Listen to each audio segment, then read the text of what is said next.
शेर और लोमड़ी। एक घना जंगल था। जंगल में एक शेर था।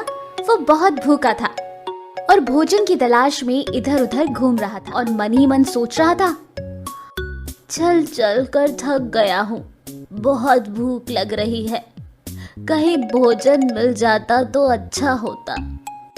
ये सोचकर वो बहुत दूर चलता गया।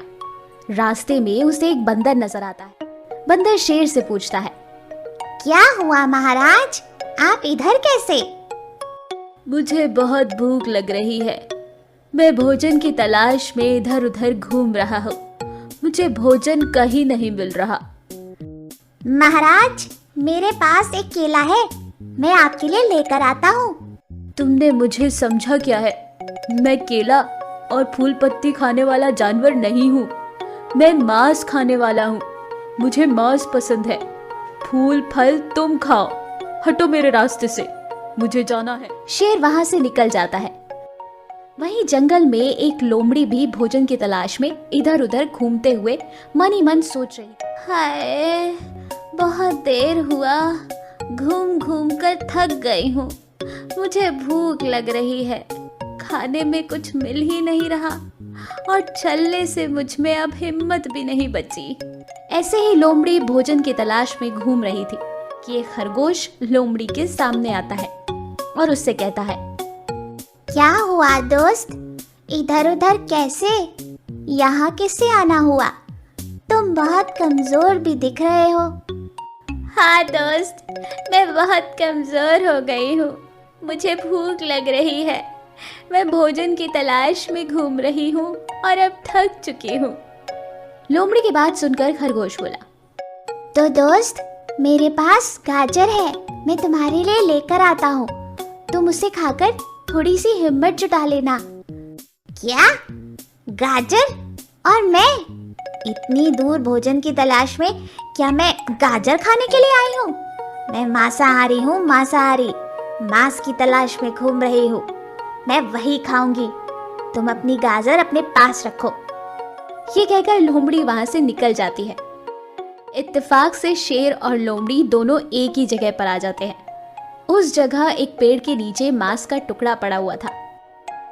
दोनों एक साथ उस मांस के टुकड़ों को देखते हैं। शेर मन ही मन सोचता है, अरे वाह, मांस का टुकड़ा, इतनी देर बाद मेरी मेहनत रंग लाई, मुझे मांस मिल गया।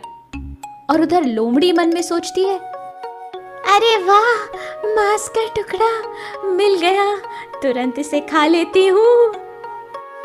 ये सोचकर शेर और लोमड़ी दोनों एक साथ मांस के टुकड़े को लेने के लिए टूट पड़ते हैं। तभी पेड़ पर बैठा हुआ कौवा उस मांस के टुकड़े को लेकर उड़ जाता है। ये देखकर शेर और लोमड़ी निराश होकर फिर उस जंगल में खाने की तलाश में निकल जाते हैं। इस कहानी से हमने क्या सीखा? भूखे पेट रहने से अच्छा है जो मिल जाए उसे खा लेना चाहिए। भूखा शेर।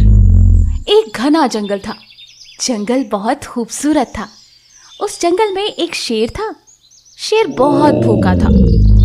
वो शिकार की तलाश में सारा जंगल घूमता रहा, कभी इधर तो कभी उधर, उसे कहीं भी शिकार नहीं मिला। वो बहुत परेशान हो चुका था और एक पेड़ के नीचे आकर थक कर बैठ गया।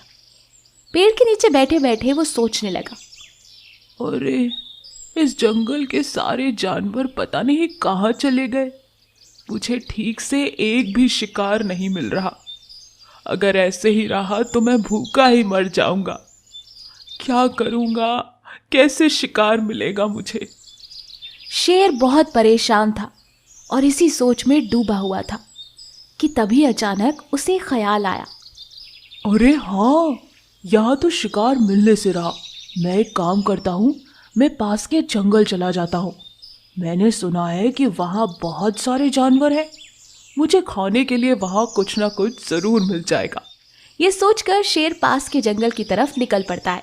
जैसे ही वो पास के जंगल में पहुंचता है, उसकी नजर पेड़ के नीचे सोते हुए खरगोश पर पड़ती है।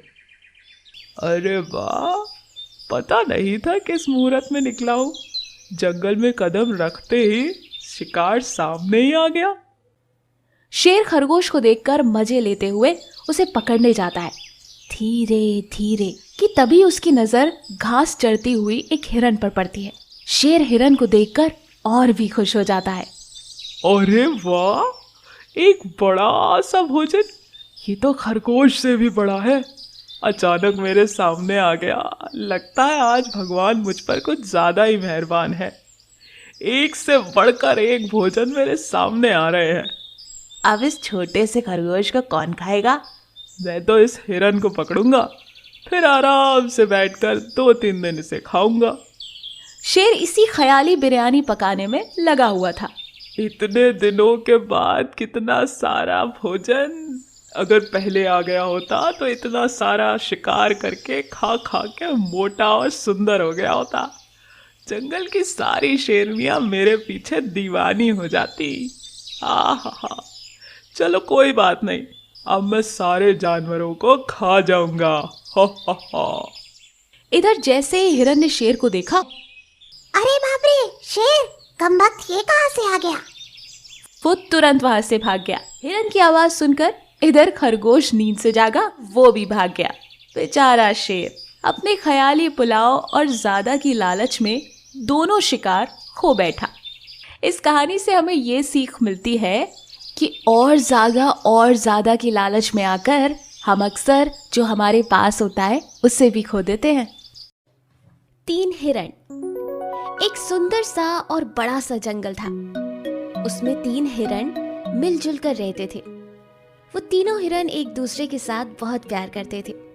जंगल के बाकी सारे जानवर उन तीनों को साथ देखकर बहुत खुश होते थे। वो तीनों हिरण जहाँ भी रहते थे, तीनों मिलकर ही रहते थे। जहाँ जाते थे साथ जाते थे, जो भी खाते थे मिल बांट कर खाते थे। एक दिन उस जंगल में एक बड़ा सा बाघ आ गया। बाघ ने जब उन तीनों हिरणों को देखा तो उसने सोचा, वाह, आज तो बहुत अच्छा दिन है मेरा। तीनों को मार के शानदार भोजन करूंगा। ये हिरन देखने में तो बहुत कोमल लग रहे हैं। जैसे भी करके इनको तो खाना है। इनका मांस खा के कम से कम 2 दिन पेट भरा ही रहेगा। ऐसा सोच के बाघ उन हिरणों की तरफ देखा और जोर जोर से दहाड़ने लगा। जैसे ही उन तीनों हिरण ने बाघ को देखा, उसको देखकर वो डरने लगे और बोले, पहला हिरन, हे भगवान, वो बाघ तो हमें ही घूर रहा है। बहुत भूखा है शायद। अब क्या होगा? वो तो हमें मार कर खा ही जाएगा। तभी दूसरा हिरन बोला, अरे घबराओ मत, हम उस बाघ के साथ एक खेल खेलते हैं। वो बाघ थक जाने के बाद हम लोग यहाँ से निकल जाएंगे, क्योंकि थक जाने के बाद तो वो हमें पकड़ ही नहीं सकता। कुछ देर के बाद वो बाघ बहुत जोर से गरजता हुआ उन तीनों के पास दौड़ता हुआ आया। तभी वो तीनों हिरण मिलके बहुत तेजी से भागना शुरू कर दिए। तभी एक हिरन दूसरी तरफ जाता है, बाघ भी उस हिरन की तरफ जाता है। लेकिन तभी दूसरा हिरन बाघ से बोलता है, ए बाघ, तू पहले हिरन के पास क्यों जा रहा है? क्योंकि वो तेरे पास है इसीलिए? उसको पकड़ना आसान है। दम है तो मुझे पकड़ के बता। हाँ हाँ, आजा आजा। बाघ को उसकी बातें सुनकर गुस्सा आ जाता है, तो वो पहले हिरन को छोड़कर दूसरे हिरन की ओर भागने लगता है। तभी तीसरा हिरन पीछे से आवाज देता है, अरे ओ बाघ, क्या हुआ तुझे? मुझको भूल गया क्या? पकड़ पकड़, आसान शिकार पकड़। तेरी हिम्मत ही कहाँ है जो तू मुझे पकड़ के बताए? ऐसा कहकर हिरन जोर जोर से हंसने लगा। बाघ को बहुत गुस्सा आया। अब वो दूसरे हिरन को छोड़कर तीसरे के पीछे पड़ गया।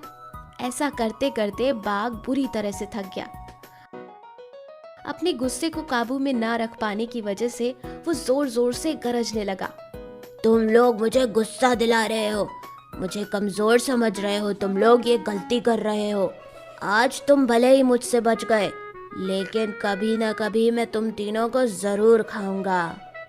ऐसा बोल के बाघ वहां से निकल जाता है। तभी एक हिरन बाकी 2 हिरनों से बोलता है, देखा दोस्तों, हमने बाघ को कैसा मजा चिखाया। हाँ सही बात है, हमारी वजह से बाघ बहुत थक गया। अब वो बाघ हमारे बारे में सोचेगा भी नहीं। हाँ मित्रों, सही बात। इससे हमें ये सीखने को मिलता है कि हमें हमेशा मिलजुल कर रहना चाहिए, तभी हम बाघ को हरा पाएंगे।